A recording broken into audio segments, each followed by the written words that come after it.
Hello and welcome to Your New Jersey. I'm Lisa Marie Falbo. October is a month of awareness, from shining a light on breast cancer to raising understanding of ADHD. Today, we'll hear from Dr. Preeti Kohli of I Pink I Can about the upcoming Pink Party in Long Branch. Also joining us is Ketan Mehta and Cheryl Patnick of Tris Pharma to share how this New Jersey-based company is advancing treatment and advocacy of ADHD. But first, Kathleen Cirioli, President, and Joanne Liskovis, Vice President of Dance for the Cure, have turned personal experiences and community spirit into a movement that has touched nearly 800 families across the Garden State. Welcome to the show, ladies. Thank you. What an accomplishment. Tell us how the story all began. Kathleen, I'll start with you.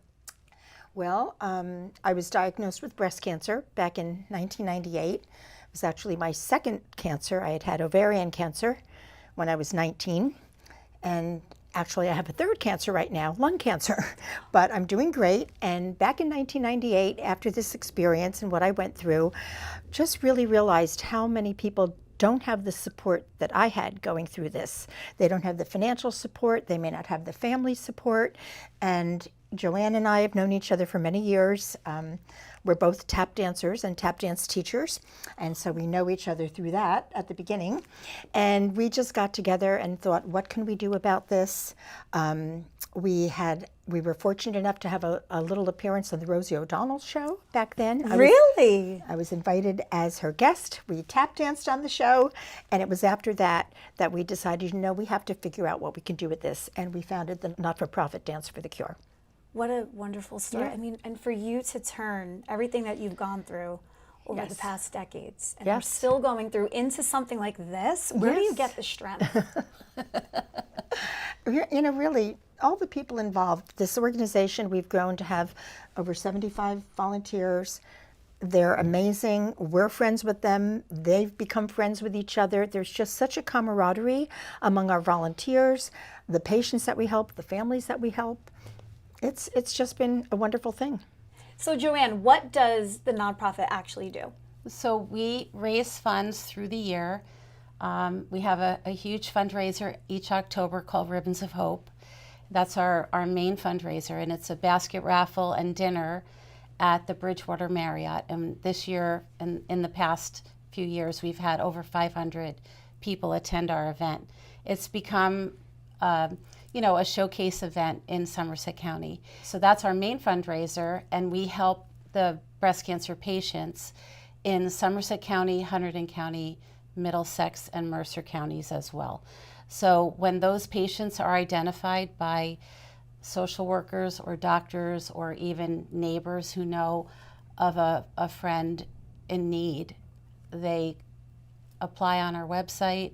Kathleen speaks to them directly to make sure that, yes, they are in need, they lost their insurance, they're not working, and we write them a check.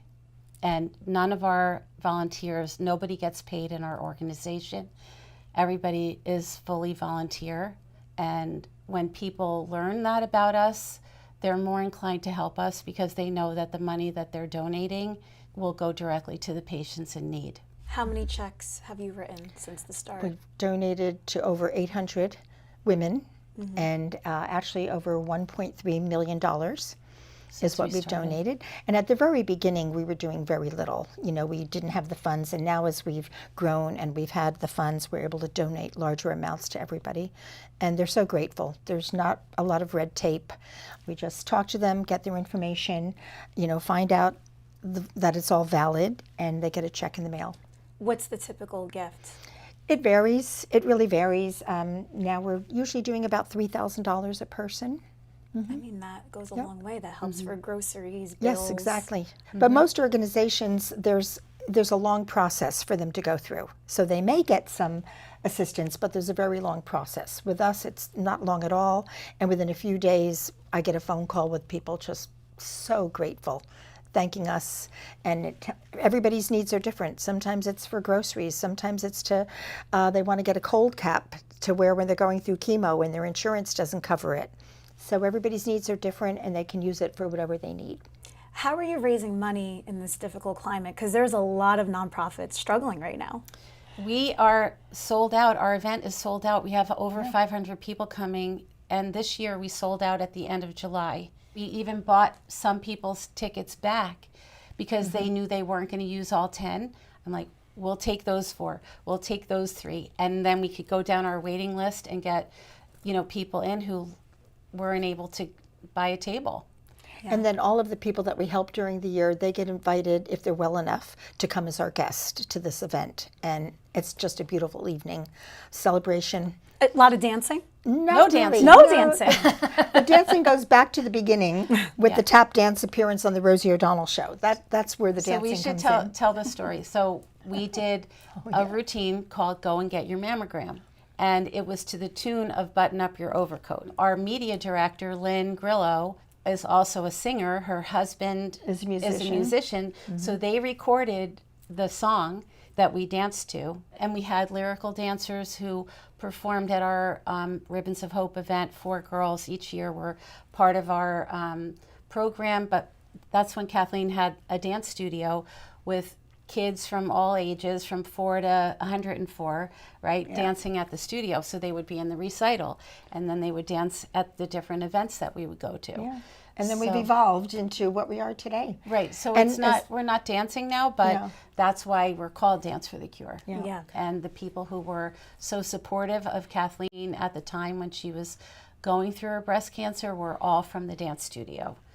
It's gone Many from there. many of those same people are our volunteers now. The moms from Right. the dance studio and students, Yeah. and There's, it just we grows. have all these connections. Yeah. And as far as the fundraisers and all, people, the more people that know about us, they're putting on fundraisers for us. Maybe not as big as our event Ribbons of Hope, but they have hair salons and they're doing pink hair strands for the month of October with the donations going to us. The word has continued to spread, and that's really the point of what we're doing now, to continue to help all these people, because we've also expanded into Mercer County. So we have more patients coming our way who need help. So the need is there. Yes. It totally is. Yes. So for people watching, where can they donate online? Yeah. So danceforthecure.org. We have a wonderful website, and they can really get a feel for the people we've helped. We've had some of our donees who have shared their story with us, and so you really get a feel for what it means to be in that situation and how important it is to continue to support other patients like that. You ladies are sensational, the epitome of what a grassroots movement can achieve, and bless you. I you. hope you have I'm doing the great. best health for the next million years. And Thank you. you. Too. Thank you so much for joining us. Thank you for having thank you. us.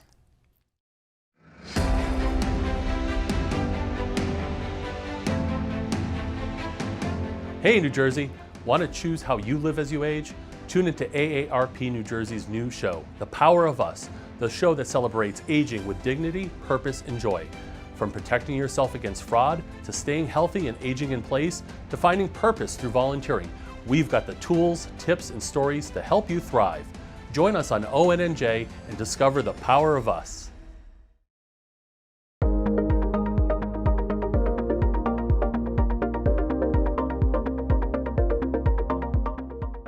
Dr. Preeti Kohli is the director of breast surgery at Monmouth Medical Center and the founder of I Think I Can, a nonprofit dedicated to helping patients with the everyday challenges of breast cancer. Welcome to the show. Thank you. You were on last year to talk about this amazing event. I'm happy to have you here in person, all in pink. Me too. Thanks for having me. So what's gone on over this past year?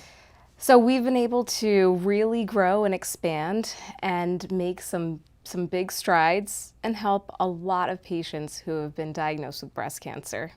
How have you helped them? Whenever I take care of patients who have breast cancer, everybody's plan is different. In most cases, this is something no one's anticipating. No one really plans their lives around breast cancer. So, for example, I've had patients who have needed to stop working because they have to take time off to recover from surgery.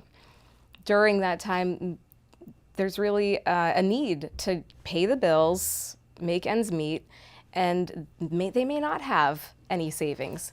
So we've been able to provide individual grants to patients who really need that extra support. Which is beautiful because you don't hear a lot of doctors even thinking about that. They're thinking of treating the patient, but not their finances and their emotional well-being. You know, I can say the ideal plan and know exactly what someone will need to get through and get through well. But not all of the things that I might advise might be covered by insurance.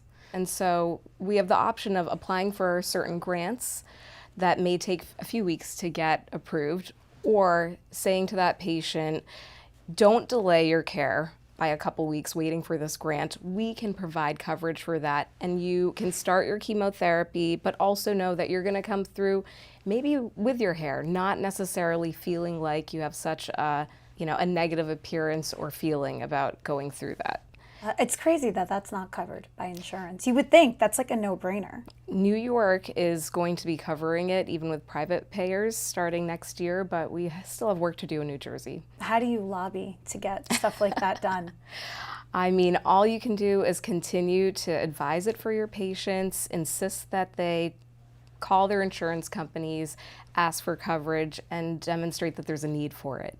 But it's hard. I mean, day to day, we're juggling also just taking care of patients and getting them through this course. So, that's where I'm kind of limited. Yeah. So the patient care fund, that helps families in Monmouth and Ocean County, is that the money that you raise from your event and goes into that fund? That's right. So everything goes to patient care. There's no overhead. It's 100% volunteer, nonprofit. So thankfully, I have a lot of people in our community that really want to help. The first thing people hear when a friend or a neighbor is diagnosed with breast cancer is, how can I help? And not everyone is as receptive. Sometimes people are a little bit more private and may not be willing to accept that. And so their way of helping might be donating services from their business and or just showing up to our event and having a good time, and in doing so, raising crucial funds that we need for patients. At your event happening on October 24th, what can attendees expect? So you can expect, of course, a great time. There's usually ample food, drinks. There are lots of auction items that have been generously donated by people in our community, ranging from Louboutin shoes to gold and diamond necklaces, beauty packages from either plastic surgeons in the community. So there's a lot to win. We have nearly $20,000 worth in prizes for people to try and bid on and win. But I think the best part of the night is hearing from the people that have actually gone through this journey, because that is when we see why we're there, what this is all about. You hear people share their stories of what it was like to be diagnosed or come through the other side. And you might find that there are people that you may not expect need help that relied on us to get them through. So it really helps emphasize why everyone is there for such a fun event, which is, yes, with your best pink outfit and hopefully just having a great evening, but it could be any one of us. And so it's really heartwarming to see the whole community rally around patients who have been through breast cancer. So tickets can be purchased still, but they are limited. And it's at Avenue again? It's at Avenue at Pier Village in Long Branch, and it's at 6:30 on Friday. That's great. I want people to know more about breast cancer not being something to be so afraid of. Even if you have an abnormal finding, odds are we're finding something early when it has the best prognosis and best outcome. And we can treat most breast cancers with an excellent 99 to 100% survival rate if caught early. So having that awareness, showing up, being willing to be vulnerable for a minute, because there is no one who's off limits. If you're a woman, you're at risk. And as you've seen, we do so much to get people through this journey and have as little long-term repercussions as possible. But showing up and being aware is the first step. Thank you for all that you are doing for the breast cancer community, both in helping cure this hideous disease and treating it, and then also raising money to help the people fight. Thank you so much for having me and helping me raise awareness. Of course. And we have to shout out the person who brought us together. As Of always. course. As always, Aiden. Darius Serrano, Shane Serrano will be cousin-in-laws one day. Yes, with your daughter we're and practically family. yes, exactly. With your daughter and my cousin Aiden. So we'll show their Yes. picture again because now it's like tradition. We have to. It's now been 4 years, I believe, so. Very long relationship. Yes. Thank you so much. Thank you so much for having me. October is also ADHD Awareness Month, and Tris Pharma is dedicated to innovating treatment and educating New Jersey communities. Joining me here today is the founder of Tris Pharma, Ketan Mehta, and Cheryl Patnick, Chief Administrative Officer. Welcome to the show. Great Thank to be you. here. We first met back in March of this year, thanks to Shonda at your office. And I mean, you have quickly become some of my favorite people. And it really was solidified when we attended your 25th anniversary celebration. That was an event. And I know was you worked great. very Oh, hard, great. but started off the beginning of the day with the entire company giving back up and down the Garden State to all very worthy charities.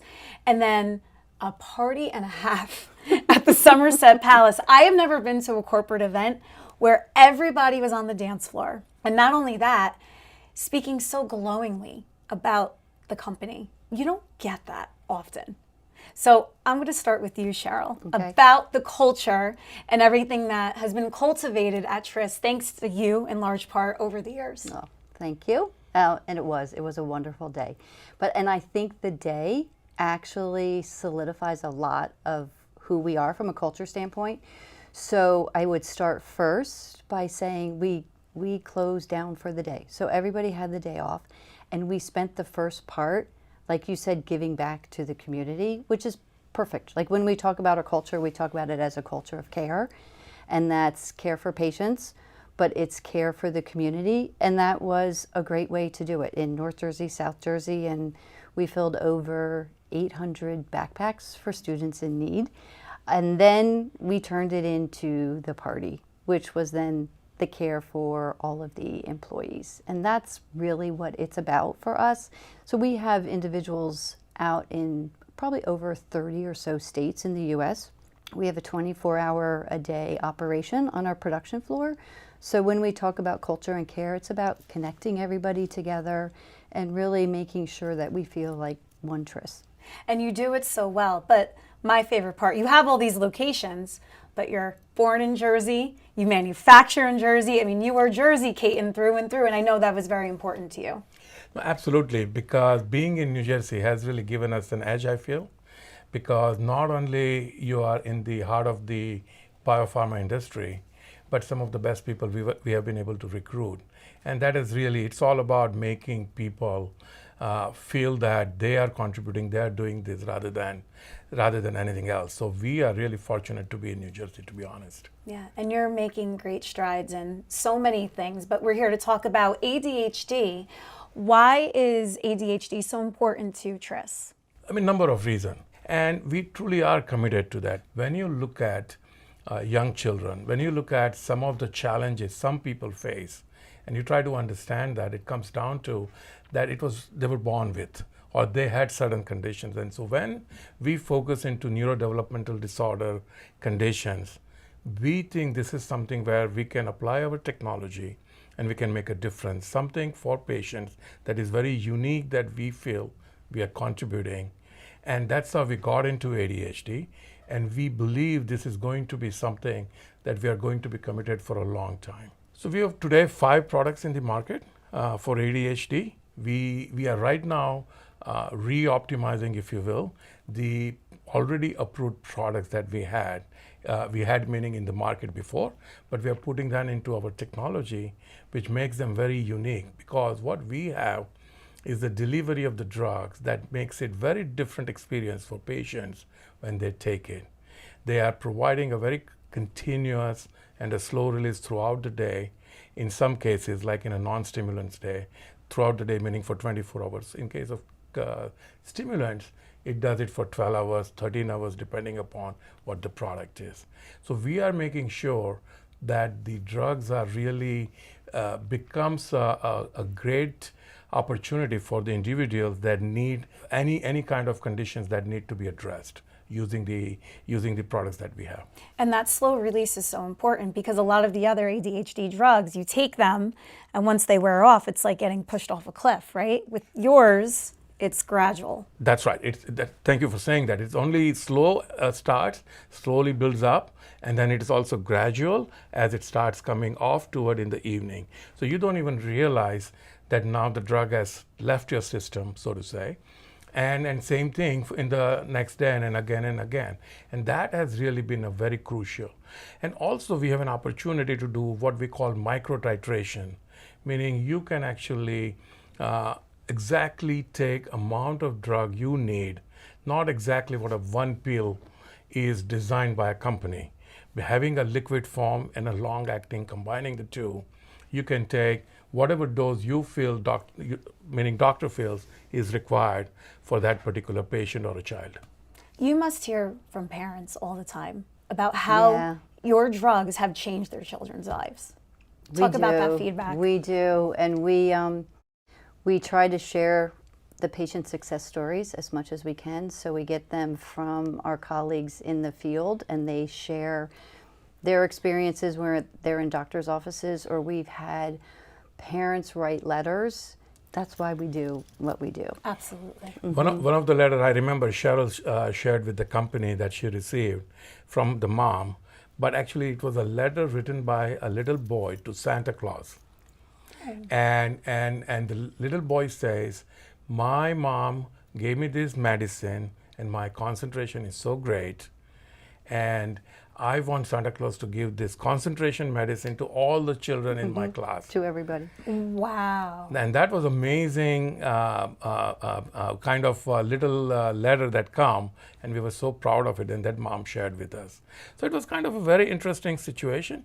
And I should say that this is not a recommendation or a commercial from my point, but we are just sharing that these are the kind of evidence of gratification that you receive from the parents and caregivers. Yeah. Cheryl, how do you get the word out through advocacy and partnerships and community endeavors about what Tris is all about?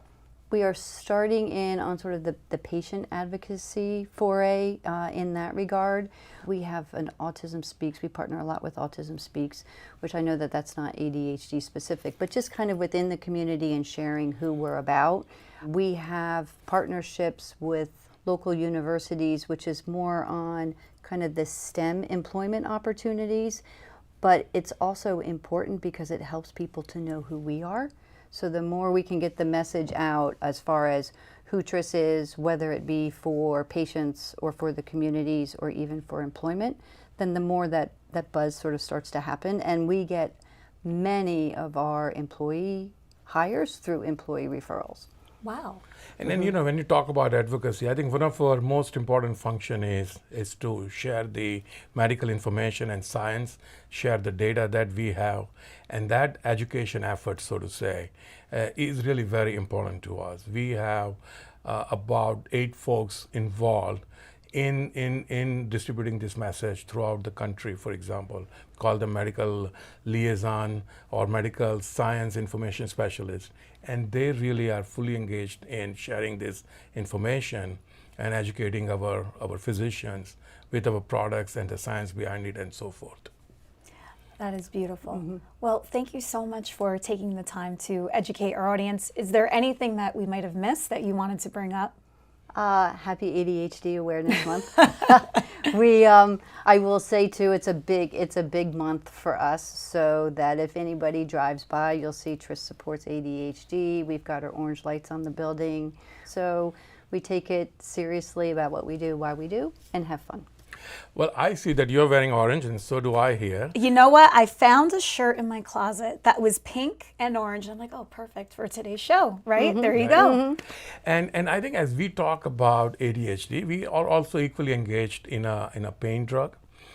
This is one of the opportunities that we are trying to address, where we think if you have a severe pain and you want to address that, but not worry about or minimize the safety risks associated with addiction and so forth, We think we have a solution for that. This drug has cleared the phase 3 trials, and we are looking to submit in near future. And we think this is the drug going to be the answer in terms of people who are suffering from moderate to severe pain, especially those in the severe pain issues that they're feeling. And we call this is really our answer to burden of pain. And we are very, very much engaged in making sure that this drug gets to the market. It's going to be a big year for Tris Pharma in 2026. Yes, Yes, indeed. it is. Indeed. Well, thank you so much for taking the time. Where can people find out more about you? www.trispharma.com. Great. Thank you. And we'll see you soon. Thanks so much. All right. Thank you. Thank you. Appreciate it. Thank you for joining me on another episode of Your New Jersey. I'm Lisa Marie Falbo. We'll see you back here next week.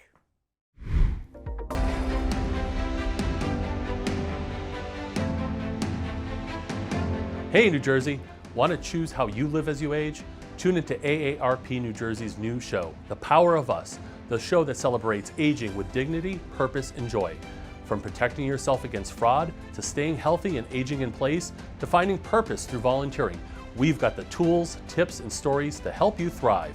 Join us on ONNJ and discover the power of us.